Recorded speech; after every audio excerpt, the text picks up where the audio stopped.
So here was the other thing, and I've been thinking about this quite a lot, especially given that everyone's over the fact that the former president, got shot in the head only 3 weeks ago, shot in the head by an actual gun with an actual bullet in it. X during that time was the first time, the town square, and it's very important for people to have this opportunity and free speech and blah blah. And I was like, yeah, I know, but there's other areas that you can get your information.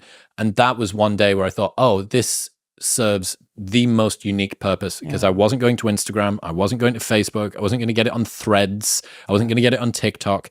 I was, for 8 hours, checking every 20 minutes on X to find out what had happened. And that was the place that I went. I went, oh, okay. Both. It serves a very unique purpose in that way. And even in this specific example, that was where I first saw and learned about it.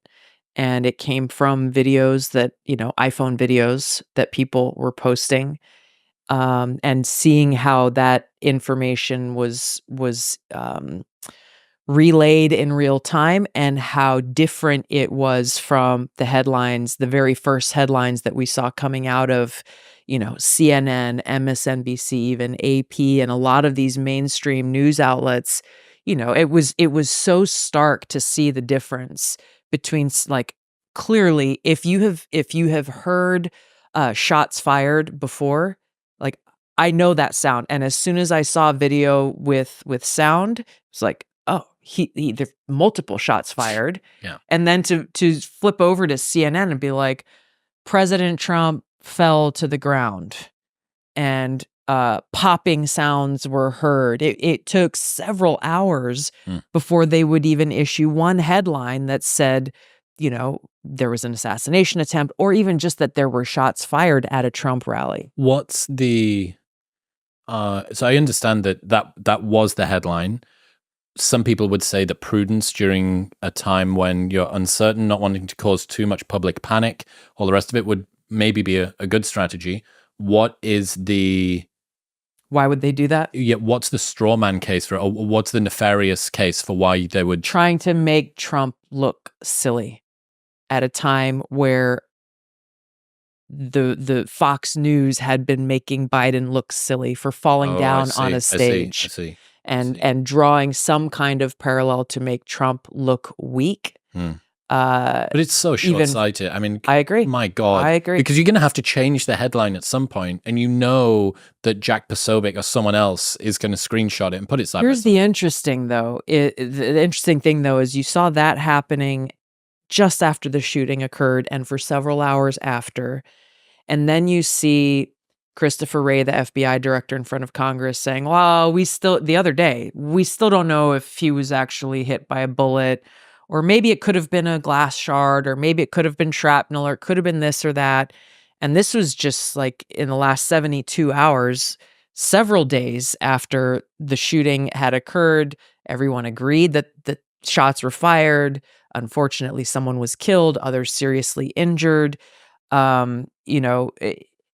How incredibly irresponsible it was for the director of the FBI.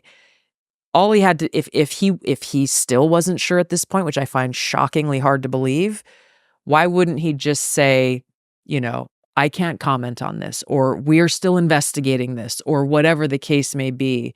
I think that these things, this was not an unforced error on his part.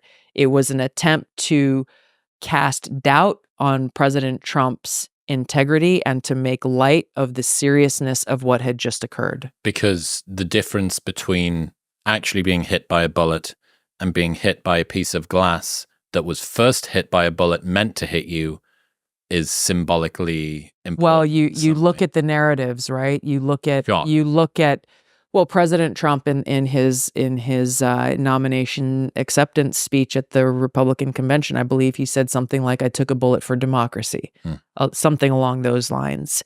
And it was several days after that you have the director of the FBI and many others, by the way, on MSNBC, and Joy Reid. She's like, well, we still don't know if he was actually shot. calling into question and making it appear that this was it was fueling something that I saw a dramatically high number of Democrats. I don't know, it was like 30-something% believe that President Trump staged the whole thing. Mm-hmm. So so it all feeds into that. I think we're sufficiently far away from the blast radius of that event for me to put up like this is even more of an unpopular opinion. Okay. Right? Okay. The internet's not mad at me enough already. So, about a third of Democrats did or still do believe that this was staged, that it was kind of a false flag type event in order to bolster Trump's machismo and his positive standing with the electorate and everybody that got to see that. Yeah. One of the ironic things, a more critical person than me might say, is odd for people on the right to have a problem with knee-jerk conspiracy theories around presidential assassinations, because there has been a little bit of a culture, some would say, over large events like that, maybe being knee-jerked by people on the right to say, well, how do we know that this was actually the case, and so on and so forth. So the pearl clutching that I saw, how could you? He was shot in the ear by a crazy incel with a gun. How could you say that? I thought, hey, look, I don't think that should ever be the thing that's said, but it does feel a little bit rich coming from the side that quite often is a little bit fast and loose with throwing conspiracy theories at, whether it's the basement of a pizza company that's holding children hostage, or, pick your favorite one of choice. It did seem a little, I found that interesting, the sort of like, and you go, I think maybe we've switched. Yeah, I understand the point. The exception I would make to that is, one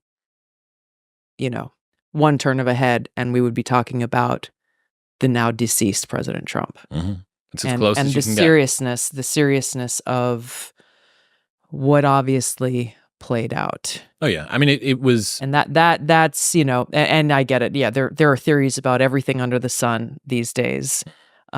This one is one that I believe, sufficiently cut and dry that. Well, it's sufficiently cut and dry, but also is one, and you heard people from across the spectrum and Democrats and Republicans talking about the seriousness of this, and that's a whole other conversation about people who are increasingly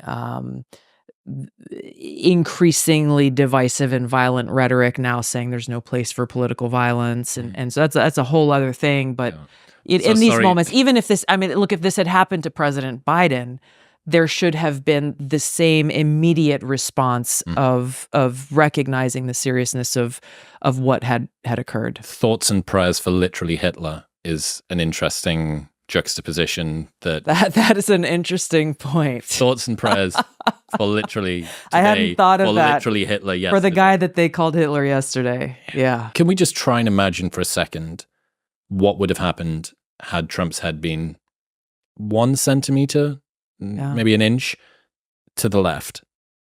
Because that would have been the most, by far, the best videoed assassination in history.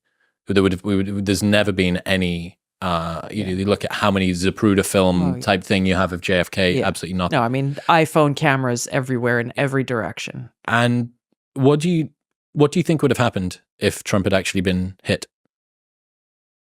I don't know. And I think in this environment, I know that I would like to have I would like to have seen in the sense of a coming together as Americans after such a tragic situation. But it's hard to say. It's hard to say. And we're just on with whatever the next meme is now. People have moved on. It blows my mind how quickly people have moved on from the fact that Trump got shot in the head. Yeah. And there's just new. It's coconut. We're all coconut pilled. It's coconut season. Don't worry. And I just go, You've got a few new zingers here that I have not heard. That's a good one. being coconut pilled. Yeah, I'm tapped into the Gen Z. I'm assuming that's a connection to Kamala Harris and the coconuts. Correct. Okay. Yeah, it's just called making sure. called being coconut pilled. Is this a thing now? I just Apparently, haven't seen it. I don't know. There was that thing, Charlie XCX, something about Brat Summer. Yeah, I did see that Brat. one. I don't know what Brat means. I still don't know what it means. But it's supposedly good. Like cool. Yeah. She's like cool. Yeah. I mean, anyone that's